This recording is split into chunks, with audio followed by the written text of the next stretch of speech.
Bonjour, écoutez, bienvenue pour ce webinaire, donc le 5e de l'année. Je suis ravi de vous retrouver donc pour passer une petite demi-heure ensemble.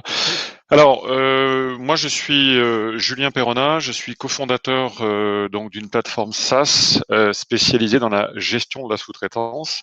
C'est la raison pour laquelle je vais vous parler un petit peu de ce sujet aujourd'hui.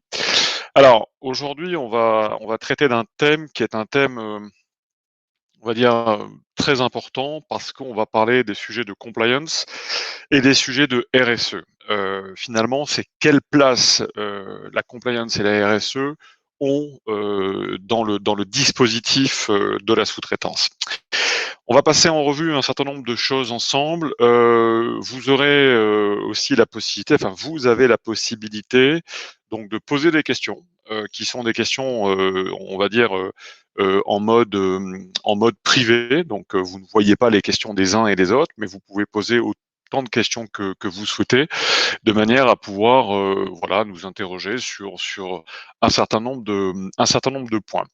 Voilà, écoutez, vous êtes encore aujourd'hui très nombreux à nous suivre et à participer à ces webinaires. Je vous en remercie et j'espère que tout simplement, voilà, ce sujet va vous amener des éléments de réponse. Et si vous souhaitez par ailleurs échanger plus précisément sur des problématiques autour de votre entreprise, eh bien, on restera évidemment disponible. Alors, le programme. Donc, qu'est-ce qu'on va voir ensemble? On va juste faire un tout petit rappel finalement de la sous-traitance pour finalement de quoi est-ce qu'on parle. On va évoquer ensemble également finalement c'est quels sont les impacts directs de la RSE et la compliance dans la sous-traitance. Ça, c'est vraiment un sujet très pratico-pratique, pragmatique, pour que vous puissiez comprendre un petit peu à un moment donné quels sont ces impacts. On va également parler d'un élément aussi autour de la gestion donc responsable de la sous-traitance. Comment dans votre entreprise vous pouvez finalement appliquer cette gestion responsable. Est-ce qu'il s'agit d'outils? Est-ce qu'il s'agit d'autres choses? On le verra également. On le verra également ensemble. Et enfin, on apportera aussi un éclairage. Enfin, j'apporterai un éclairage sur finalement un élément aussi important, c'est comment exécuter vos politiques RSE, vos politiques compliance. On sait qu'aujourd'hui, les rapports extra-financiers des grandes entreprises flèchent finalement ce dispositif de compliance et d'RSE comme étant des éléments extrêmement importants. Indépendamment d'avoir ces politiques, c'est comment on les exécute. N'oubliez pas de rester jusqu'à la fin, vous aurez un certain nombre d'informations et d'outils, et même d'outils gratuits et vraiment des éléments extrêmement importants pour vous aider au quotidien dans votre démarche. Alors, la sous-traitance. La sous-traitance, évidemment, elle est très protéiforme. Suivant l'industrie dans laquelle vous vous trouvez, vous allez pouvoir éventuellement parler de différents types de sous-traitants. Donc, si vous êtes dans l'industrie du monde des chantiers, là, oui, c'est vrai qu'on parle plutôt de sous-traitants avec des risques juridiques attachés finalement à cette catégorie qui sont peut-être différents, évidemment différents si vous êtes dans une entreprise qui fait appel à des travailleurs indépendants, plutôt donc de prestations intellectuelles.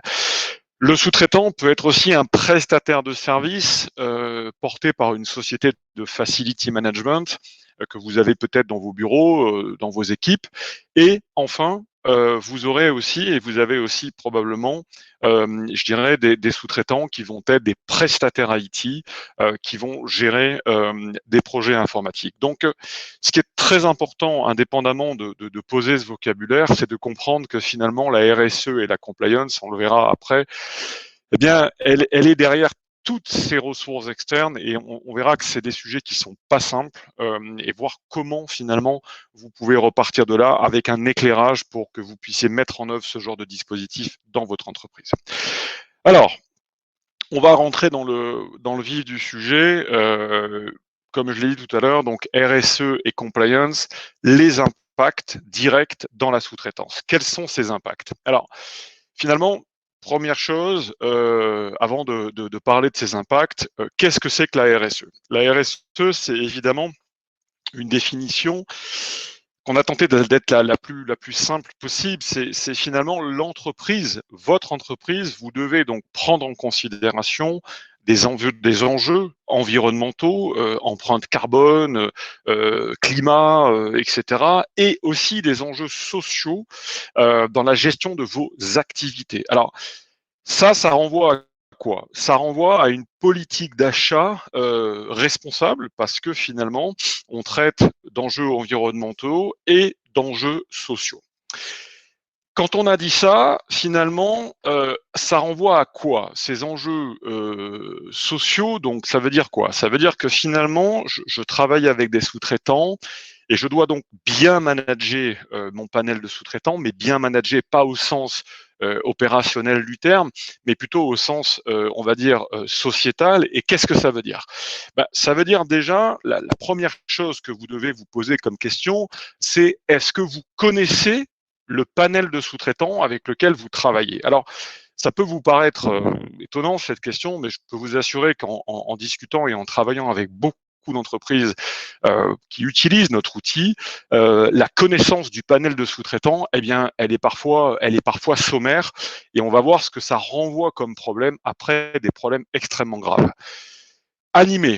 Animer vos sous-traitants, ça veut dire quoi? Ça veut dire, à un moment donné, les considérer dans votre entreprise, de permettre de toute façon à leur donner de la visibilité, des échanges, comprendre qui ils sont.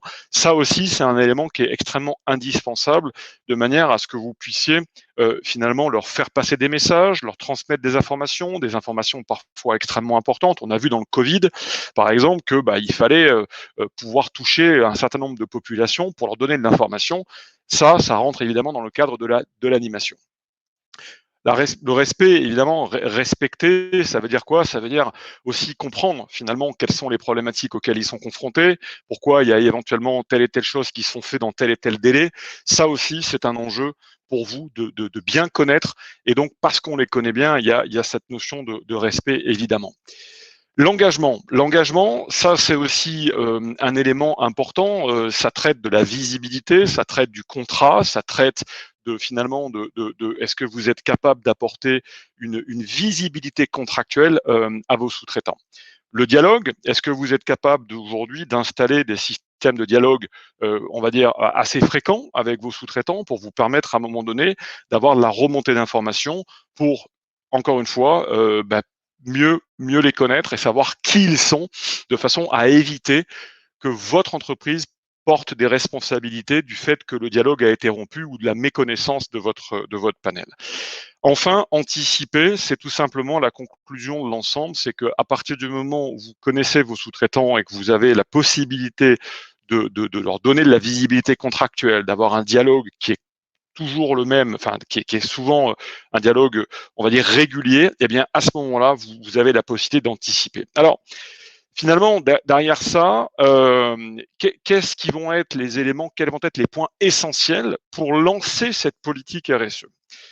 Alors, on a parlé de la connaissance, les acheteurs appellent ça ce qu'on appelle le Know Your Suppliers, ça veut dire finalement eh bien, connaître ses sous-traitants. J'insiste là-dessus parce que c'est le point de départ et c'est vraiment le point essentiel parce que beaucoup d'entreprises aujourd'hui n'ont très peu de connaissances à travers leur panel.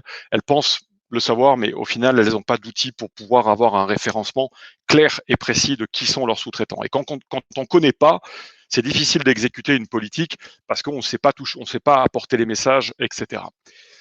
Le dialogue, ça veut dire quoi, le dialogue? Ça veut dire, est-ce que vous êtes capable, avec votre base de sous-traitants, de pouvoir animer par des consultations, par des consultations de travaux, même des appels d'offres ou des consultations simples, de façon à pouvoir leur donner de l'information sur vos besoins, que ce soit des grands sous-traitants ou des petits sous-traitants ou de petites entreprises, peu importe, vous avez le devoir, à un moment donné, de pouvoir leur rapporter cette information, donc d'une transparence par rapport à vos consultations. Parce que bien souvent, le donneur d'ordre, à un moment donné, va flécher peut-être une responsabilité vers un sous-traitant, mais on se rend compte que les consultations sont parfois inexistantes ou ont été faites sur un coin de table. Et là aussi, ça peut poser des difficultés de manière extrêmement importante.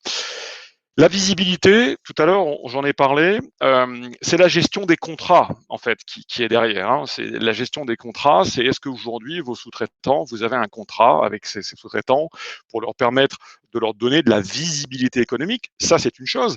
Mais surtout, vous, votre entreprise, est-ce que vous avez la garantie du lien de contractualisation entre vous et ces sous-traitants? Parce que la garantie du lien de contractualisation, elle vous expose, vous, en tant que donneur d'ordre. Donc ça, c'est un élément qui est extrêmement important.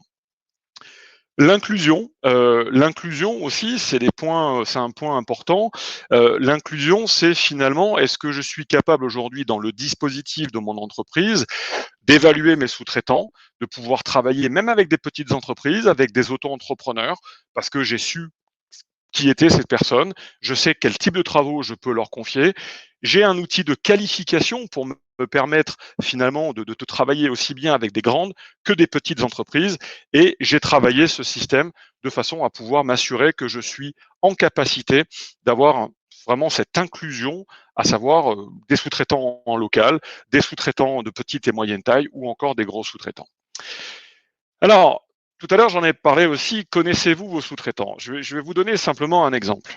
Quand on parle de connaissance d'un sous-traitant, ça veut dire quoi? Ça veut dire, finalement, est-ce que je connais leur forme sociale? Alors, certains d'entre vous vont me dire, mais à quoi bon savoir si c'est une petite entreprise, une SAS, une entreprise individuelle, un auto-entrepreneur, etc. Ben, vous allez voir que la Cour d'appel de Paris, c'est un élément qui est fondamental. Euh, le métier. Le métier, c'est-à-dire, ben voilà, est-ce que je sais qui sont mes sous-traitants, quels sont leurs métiers?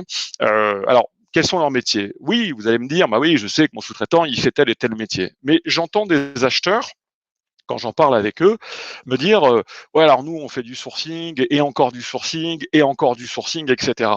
Mais la problématique qu'il y a souvent, c'est que bien souvent, ce sourcing est mené parce que la connaissance des métiers et des compétences est mal connue dans l'entreprise. Donc en fait, on ne fait que sourcer, que sourcer, que sourcer, parce qu'on n'a pas un dispositif pour nous permettre à un moment donné d'identifier clairement les métiers aujourd'hui qu'on a déjà dans notre panel et quelles sont les compétences de ces entreprises.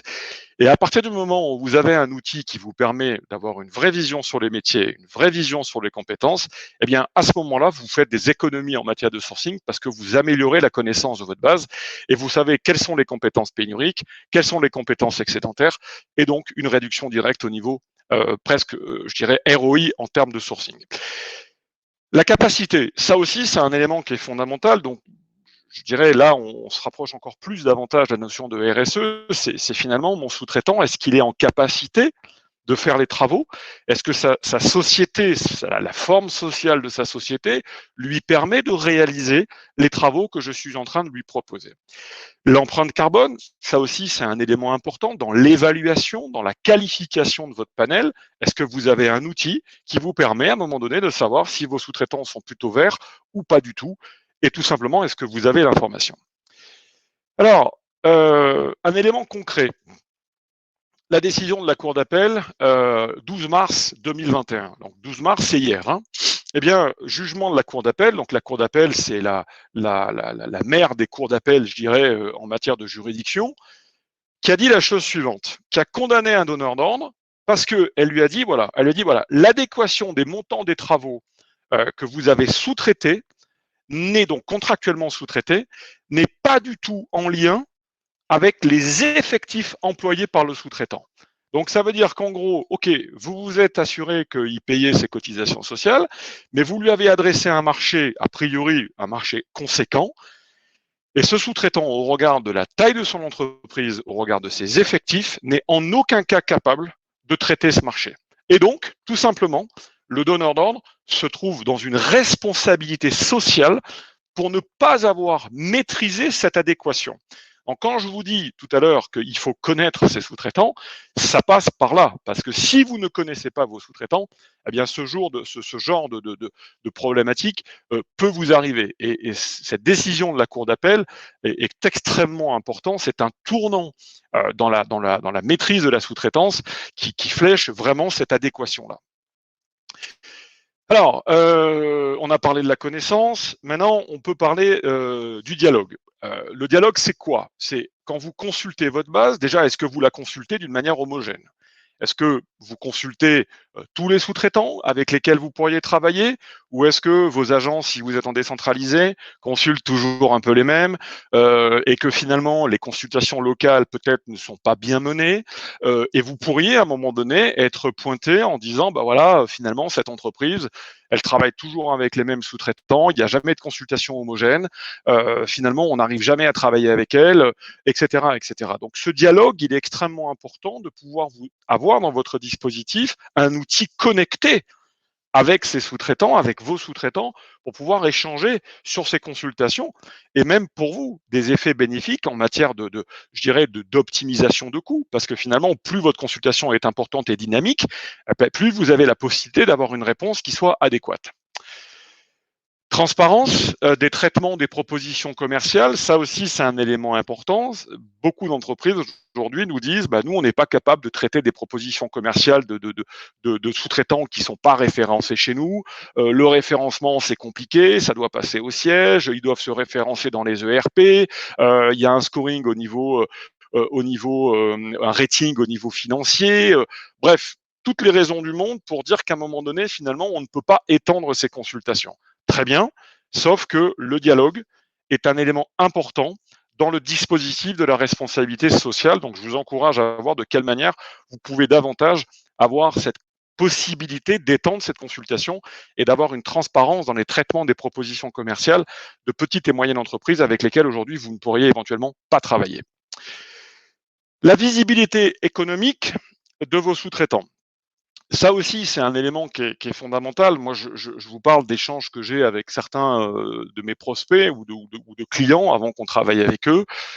Le contrat. Alors, ils me disaient, bah non, nous, on n'a pas de contrat avec les sous-traitants, c'est un devis, c'est un bon de commande. Le sous-traitant, bon, bah voilà, il travaille avec nous 1 mois, 2 mois, 6 mois, mais c'est vrai que, bon, alors ça pose des questions parce que finalement, cette gestion contractuelle, à un moment donné, elle doit aussi vous permettre d'avoir finalement une animation auprès de ce panel, leur dire, bah voilà, moi, vous allez pouvoir travailler avec moi 6 mois, 8 mois, 9 mois, leur donner de la visibilité pour que ces entreprises puissent comprendre et connaître les projets dans lesquels vous vous instaurez, dans lesquels vous êtes peut-être dans des projets à moyen terme, à long terme, parce que toute entreprise a besoin de visibilité.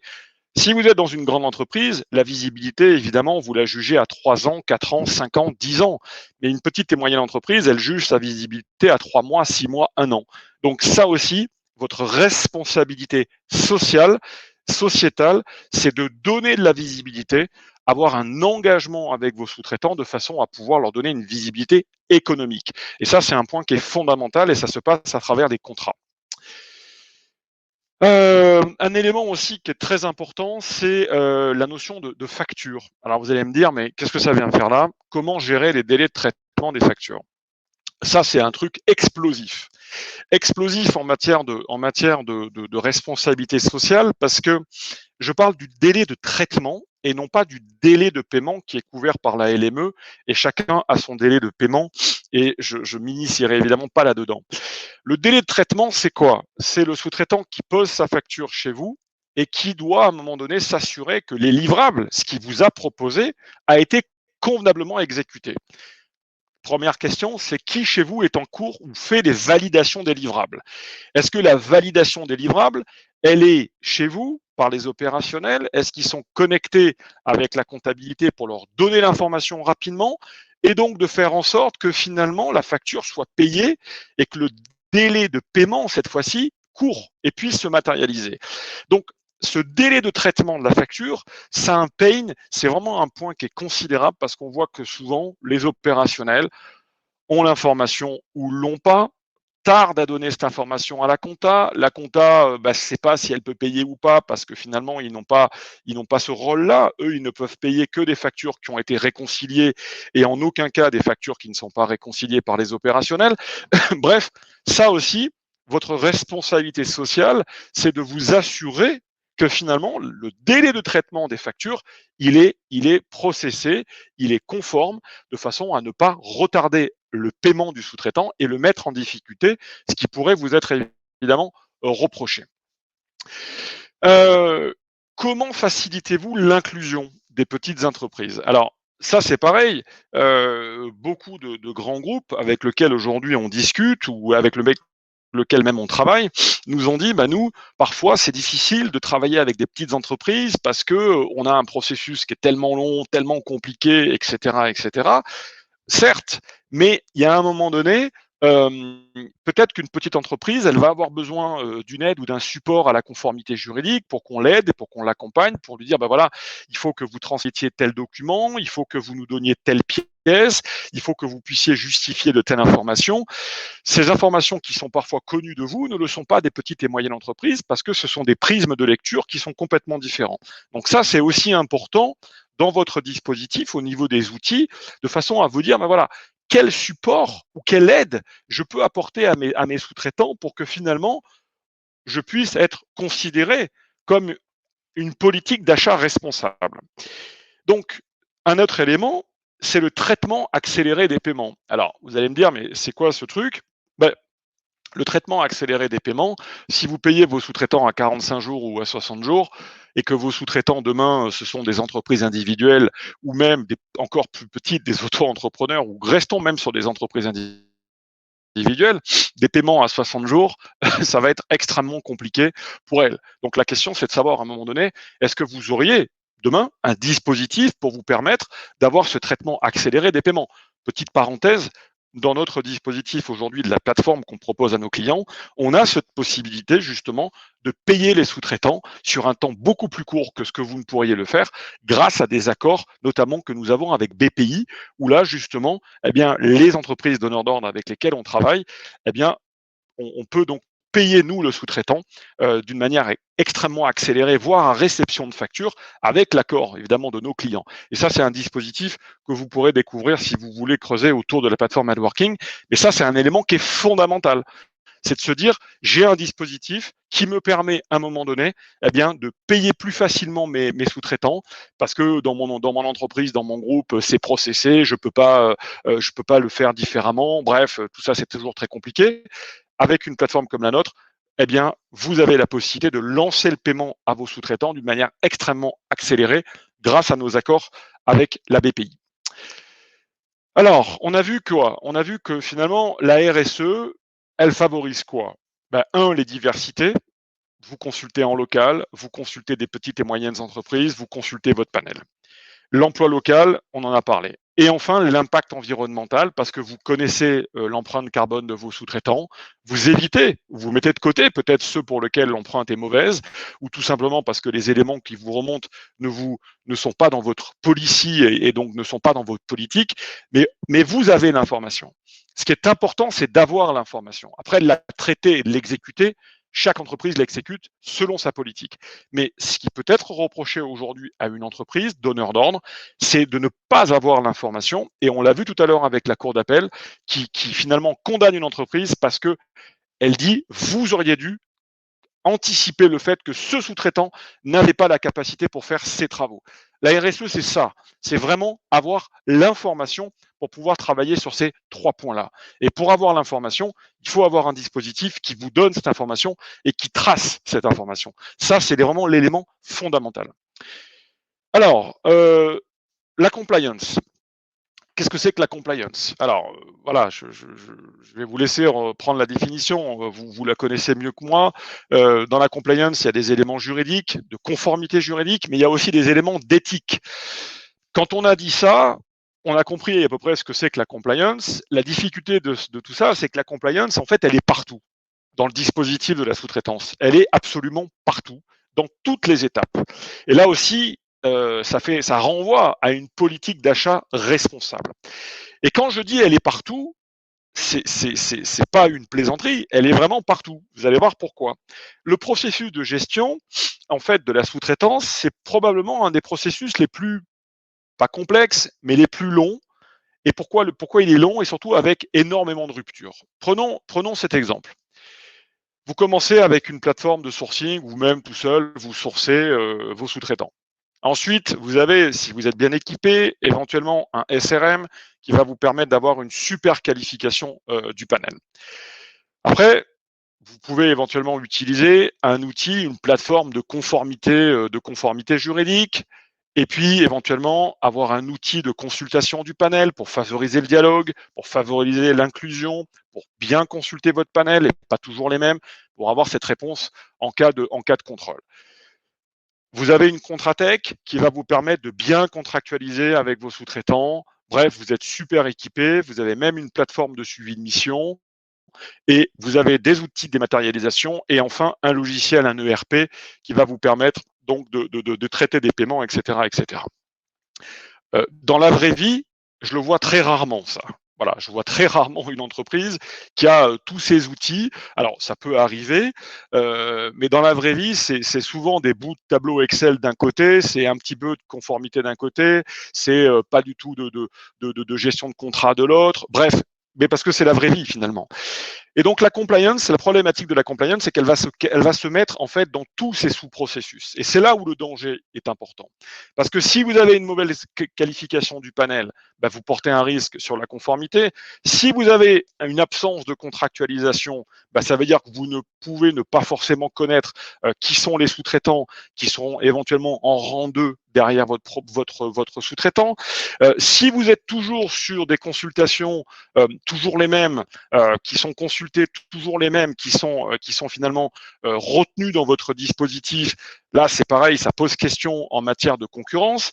Bref, donc ce qui est extrêmement important, c'est maintenant qu'on a dit ça, ce qui est important, c'est que dans tous ces sous-processus, il y a tellement de ruptures d'un processus à l'autre que les risques de compliance, finalement, ils sont dans les ruptures de ces processus parce que les outils entre eux ne sont pas interconnectés. Et c'est là où vous, l'entreprise, vous portez des risques. C'est dans cette absence d'interconnexion de ces outils qui vous font porter des risques sur la compliance et sur la RSE. Donc, finalement, les risques de compliance, les 4 principaux risques de compliance, c'est quoi? C'est la notion de travail illégal. Ça renvoie au fait de dire, est-ce que j'ai un dispositif pour bien connaître mes sous-traitants? Ça renvoie à des notions de solidarité financière. On l'a vu tout à l'heure avec la cour d'appel, parce que tout simplement, à un moment donné, le donneur d'ordre est appelé en garantie parce que le sous-traitant, il a un rapport capacitaire qui n'est pas le bon, vous lui avez donné trop de travaux, il ne sait pas faire, et donc quelque part, il y a une inadéquation entre la charge et la capacité. Fraude aux faux fournisseurs, ça c'est un truc qui est considérable et qui pose question au niveau de la compliance. La fraude aux faux fournisseurs, c'est la première arnaque aujourd'hui commerciale. Dans le traitement de vos factures, est-ce que vous savez dire, avant de payer un sous-traitant, est-ce que c'est son IBAN ou est-ce que c'est le mien d'IBAN? Auquel cas, évidemment, vous ne fléchez pas le bon paiement et vous enrichissez une personne.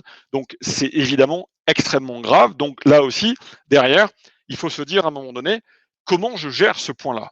Et enfin, le devoir de vigilance. Donc là, le devoir de vigilance, c'est quoi le devoir de vigilance? C'est de savoir, j'évalue mes sous-traitants, je les audite sur place, je vais me rendre compte que les conditions humaines sont respectées, je vais me rendre compte que les enfants ne travaillent pas dans ces usines, je vais me rendre compte que la pollution carbone, elle est limitée ou alors au contraire, elle est explosive. Donc, vous voyez, c'est ça qui est très important, c'est que cette compliance, il ne s'agit pas de dire, bah, tiens, je vais contrôler l'URSSAF ou contrôler des attestations de TVA. Non, ça c'est dans le monde d'avant. C'est un prérequis aujourd'hui qui est évidemment indispensable. Mais la compliance, elle va bien au-delà de ça, va bien au-delà. On parle de rapport capacitaire avec donc encore une fois l'élément donc de la Cour d'appel de Paris. On parle de fraude aux faux fournisseurs et qui est légion. Aujourd'hui, je pourrais vous proposer que certains de mes clients témoignent où il y a des centaines de milliers d'euros qui ont disparu parce qu'ils n'ont pas payé le bon fournisseur, parce qu'ils se sont fait arnaquer. Là aussi, problème de compliance. Comment je suis vigilant à cette notion de fraude? Finalement, alors voilà, comment on fait pour avoir une gestion de la sous-traitance qui est, on va dire, la plus responsable possible? Alors, moi, je ne peux vous donner des informations que par rapport à ce que nous, on met en œuvre, et ce qu'on regarde et ce qu'on observe. Alors, je vais vous donner 2 exemples, pas 3. La première chose, c'est est-ce qu'aujourd'hui, dans votre entreprise, est-ce que vous avez un outil, alors, soit dit en passant, qui en plus pourrait aider vos équipes en termes de productivité, pour vous permettre de piloter le flux. Piloter le flux, c'est quoi? La meilleure connaissance du panel, la gestion des contrats, la gestion des missions, la gestion des factures et la gestion des paiements. Certains que j'entende pas, mais j'imagine que ce que vous dites là, moi j'ai des outils pour ça. Oui, mais est-ce que ces outils ils sont interconnectés entre eux? Parce que si vous avez des bouts d'outils mais qui ne sont pas interconnectés entre eux, ça ne vous sert pas à grand-chose. Si, ça vous sert à des choses dans le traitement productif, mais dans les faits, ça ne vous exonère pas d'une problématique de compliance, parce que vous êtes capable aujourd'hui de payer un sous-traitant, peut-être parce que vous n'avez pas considéré qu'il était à jour durant la période dans laquelle il a travaillé, donc vous avez porté le focus sur la conformité juridique au moment du contrat. La facture arrive peut-être tous les mois, et puis à un moment donné, sa conformité n'est plus à jour. Est-ce que vous avez un élément dans votre entreprise qui vous permet de dire attention, je ne paye plus ou je ne le paye pas parce que là, il n'est plus à jour? Et bien souvent, ce n'est pas le cas. Bien souvent, vous le payez et puis vous vous êtes pas aperçu qu'il était plus à jour parce que vous avez fait le travail une première fois, mais votre système ERP va pas bloquer le paiement de la facture. Ensuite, au moment du paiement, est-ce que vous êtes sûr que quand vous allez payer, vous payez le bon RIB? Donc, c'est bien d'avoir un outil ou des outils, mais ce qui est fondamental, c'est à l'intérieur de ces outils d'avoir des dispositifs de management de la compliance et du RSE. Et vous allez me dire, comment on fait? La seule façon aujourd'hui de pouvoir faire et pouvoir intégrer à la fois la compliance et la RSE dans votre outil de productivité, c'est d'avoir à un moment donné, finalement, un outil qui va vous permettre à un moment donné de gérer l'ensemble de ce dispositif, et on va voir après. Donc, l'exécution maintenant des politiques RSE et compliance. Alors, comment on l'exécute? C'est ce que je suis en train d'essayer de vous dire, c'est finalement comment je mets en œuvre tout ça. Je vais vous donner un exemple. Imaginez, vous avez un processus clé ou des processus clés qui sont complètement segmentés, à savoir des petits bouts d'outils à droite, à gauche, ou pas d'outils, et qui fonctionnent isolément, de la même manière qu'on voit là des îlots de chaînes de production un peu à droite, à gauche. Et on pourrait s'amuser à dire que là, vous avez un bout de CRM, vous avez un bout de tableau Excel. Bon, voilà. Bon. En fait, si ce processus clé il est segmenté, vous n'avez aucun contrôle. Aucun contrôle, et le risque, c'est vraiment une perte de contrôle. Donc, finalement, on a tous en tête qu'il vaut mieux avoir un processus clé qui soit unifié, sur lequel l'ensemble de la chaîne, elle est contrôlée. Ça paraît, ça paraît limpide de se dire, oui, on a tous appris à l'école que finalement, le processus clé, il est unifié, donc le contrôle est assuré, comme une chaîne de production.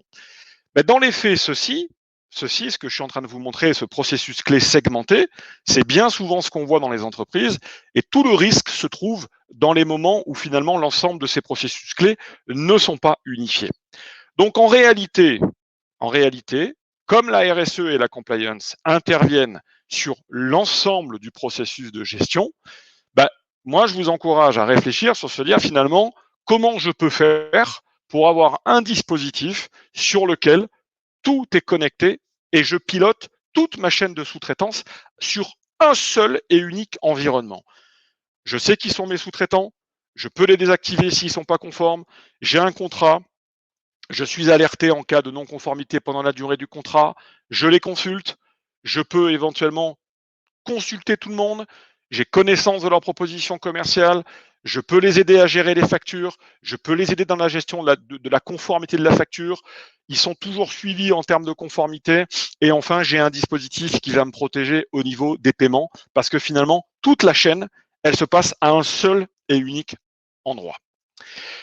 Donc finalement, je conclurai sur cette touche un peu d'humour, c'est que finalement, sans la maîtrise des processus clés, l'exécution de vos politiques RSE et compliance est difficilement réalisable. Alors, qui a dit ça?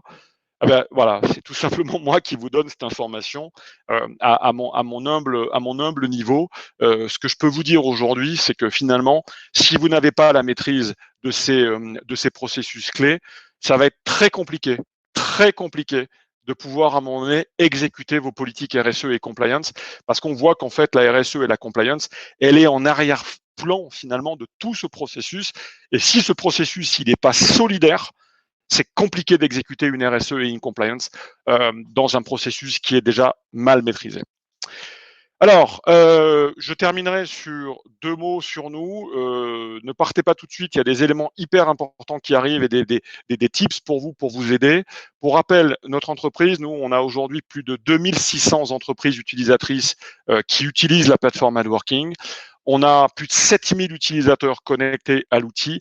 Et pour votre information, on a géré en 2020 plus de 30 millions d'euros de business volume pour finalement permettre à nos clients à ce qu'ils externalisent le paiement de leurs sous-traitants sur la plateforme, comme je vous l'ai dit tout à l'heure, pour faciliter les délais de traitement, pour faciliter la conformité des factures, pour aider les sous-traitants dans cette gestion extrêmement complexe. Donc ça, c'est nous. Vous avez la possibilité, et Thomas va vous passer là finalement un lien pour que vous puissiez connaître davantage la plateforme si cela vous intéresse. C'est finalement manager vos sous-traitants sur une seule plateforme. C'est Quentin qui va vous proposer cette animation le 27 mai prochain, deux choix, 8h45 ou 13h. 13h, c'est si jamais vous êtes en terrasse et vous aurez bien raison, bah, vous avez la possibilité de le faire à 8h45. Donc on a ces 2 créneaux pour découvrir la plateforme AdWorking d'une manière voilà, concrète avec une démo. Le prochain webinar, je vais céder ma place pour ce webinar donc pédagogique qu'on fait tous les mois chez AdWorking à Caroline, qui est donc en charge chez nous de la partie compliance. Et Caroline sera accompagnée de Diane, qui est son homologue chez YouSign. YouSign étant un éditeur de signature de contrats électroniques avec lequel nous travaillons et nous sommes proches de cette start-up également. Donc ça sera le 17 mai à 13h et Thomas vient de vous envoyer le lien pour que vous puissiez y participer. Je termine sur ça. Alors, un évaluateur de risque lié à la sous-traitance qui a été réalisé par nos équipes et bravo à eux parce que c'est un super truc qui va vous aider à comprendre un peu quels sont les risques chez vous en matière de sous-traitance. Il ne faut pas sortir de Saint-Cyr pour utiliser cet évaluateur de risque en 10 clics. Et là, pour le coup, c'est extrêmement pertinent. Vous allez pouvoir identifier les risques, vous allez pouvoir mesurer les degrés de risque et enfin bénéficier de nos conseils. Et Thomas vient de vous passer là le lien pour que vous puissiez eh bien, voilà, tester cet évaluateur de risque et avoir finalement un retour sur vos risques internes. Voilà, bah écoutez, j'ai été ravi de vous présenter ceci. J'ai des questions. Alors, je vais me diriger devant l'écran pour aller prendre mes questions. Hop, les questions. Alors, donc, j'ai une première question. Comment connaître l'impact environnemental de mes sous-traitants? Ah ben, en fait, la seule façon que vous avez aujourd'hui de les connaître, il y a 2 choses. Soit c'est du déclaratif, c'est-à-dire que vos sous-traitants, bah, vous leur demandez de vous donner de l'information sur éventuellement le parc automobile qu'ils utilisent, quel est l'âge moyenne de leur voiture, est-ce qu'ils utilisent du gaz, est-ce qu'ils utilisent de l'électricité, est-ce qu'ils utilisent du pétrole, voilà, s'ils sont des usines, comment sont leurs usines, s'ils font des trajets pour vous à un moment donné, est-ce qu'ils ont un logiciel d'optimisation en matière de trajet, quels sont finalement les moyens mis en œuvre dans l'exécution de vos travaux qui à un moment donné peuvent je dirais être davantage connus chez vous et ça se fait à travers de la qualification. Donc, par exemple, nous, sur la plateforme AdWorking aujourd'hui, on a ce qu'on appelle un passwork, qui est une carte d'identité digitale qui est renseignée par les sous-traitants de nos clients quand ils viennent s'enregistrer sur l'outil. Et ça donne de l'information aux clients quant à savoir toutes les informations que le client pourrait finalement vouloir connaître à un instant T. Donc c'est ce qu'on appelle chez nous voilà le passwork, où c'est finalement le sous-traitant, il met à jour un certain nombre d'informations avec des questionnaires que le donneur d'ordre lui adresse, et ça permet au donneur d'ordre d'avoir une vision sur l'empreinte environnementale de ses sous-traitants. Donc ça, c'est une première réponse, la qualification, l'évaluation.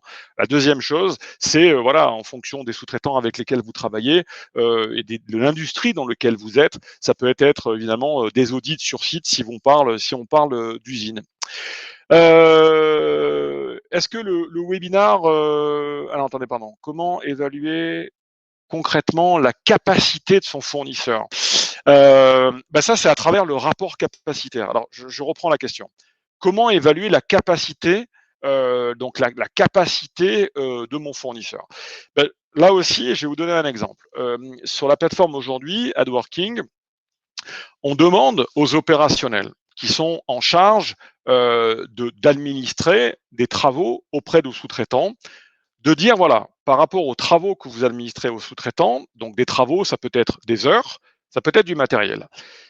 Et c'est une durée. Donc on va dire à l'opérationnel de notre client, au moment où il adresse des travaux à son sous-traitant par la plateforme, tout ça se fait des échanges sur l'outil, sur les travaux que tu t'apprêtes à proposer à ton fournisseur ou à ton sous-traitant, les travaux vont durer combien de temps? Est-ce qu'ils vont durer 1 mois, 2 mois, 3 mois, 6 mois? Premier élément. Ensuite, par rapport aux travaux que tu proposes à ton sous-traitant, est-ce que vous pouvez être capable d'évaluer le volume d'heures humain nécessaire pour faire ces travaux? Donc là, l'opérationnel, il va dire, voilà, sur ces travaux, j'estime un besoin à, par exemple, 600 heures de travail humain sur 3 mois.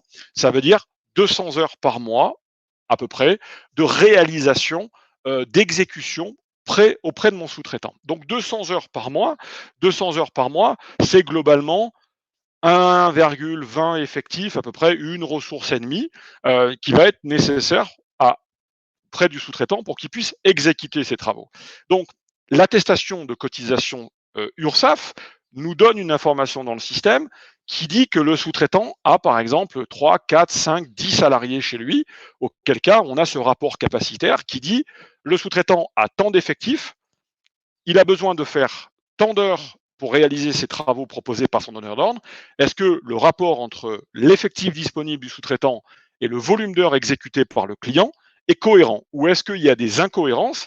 Auquel cas, évidemment, nous, on n'est qu'éditeur de logiciels et on propose ce ratio au client en alerte en fonction des métriques que le client nous a confirmées, de manière à ce qu'il puisse, à un moment donné, être alerté sur ce rapport capacitaire. Donc, la seule façon que c'est ça, c'est vraiment de faire un ratio entre les ressources disponibles chez votre sous-traitant, les ressources disponibles du sous-traitant et le volume d'heures de travaux que vous proposez à votre sous-traitant sur la durée, évidemment, du contrat. Parce que si votre contrat, c'est 1000 heures et c'est 1 mois, il va falloir 10 ressources au minimum chez votre sous-traitant.